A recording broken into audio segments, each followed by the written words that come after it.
चिकोडी तालुक्यातील मोठी ग्रामपंचायत म्हणून ओळख असलेल्या भोज ग्रामपंचायतीमध्ये अनेक वर्षांपासून पाणी फिल्टर यंत्रणा बंद अवस्थेत असल्याने ग्रामस्थांना नदीतून येणारे अशुद्ध पाणी थेट पुरवले जात असल्याचा गंभीर आरोप ग्रामस्थांकडून करण्यात आला आहे.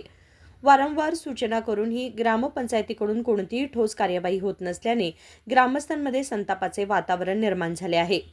पंतप्रधान नरेंद्र मोदी यांच्या हर घर जल संकल्पनेअंतर्गत देशभर सुरू करण्यात आलेल्या जल जीवन मिशन योजनेअंतर्गत प्रत्येक नागरिकाला दररोज 55 लिटर शुद्ध पिण्याचं पाणी उपलब्ध करून देण्याचं उद्दिष्ट निश्चित करण्यात आलंय.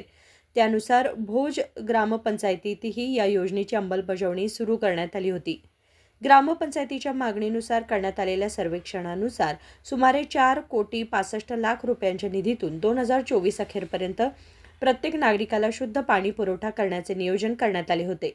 मात्र सप्टेंबर 2024 पर्यंत तब्बल 3.5 कोटी रुपये खर्चूनही आजपर्यंत नागरिकांच्या नळाला एक थेंब पाणी आले नसल्याचा आरोप ग्रामस्थांनी केला आहे. दरम्यान मागणीची दखल घेत सहाय्यक कार्यकारी अभियंता चिकोडी यांनी 10 दिवसांच्या आत योजना सुरू करण्यासाठी प्रयत्न करण्यात येतील अशी ग्वाही ग्रामस्थांना दिली आहे. मात्र दिलेल्या मुदतीत योजना सुरू न झाल्यास उग्र आंदोलन छेडण्याचा इशारा ग्रामस्थांनी प्रशासनाला दिला.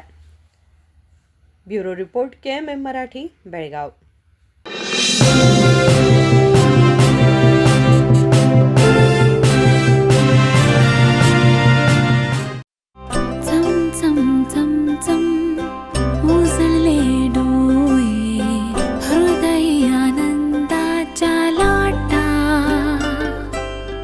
शुभ क्षण आले, क्षण प्रेमळ है, रेशमात गुंफून सोनेरी.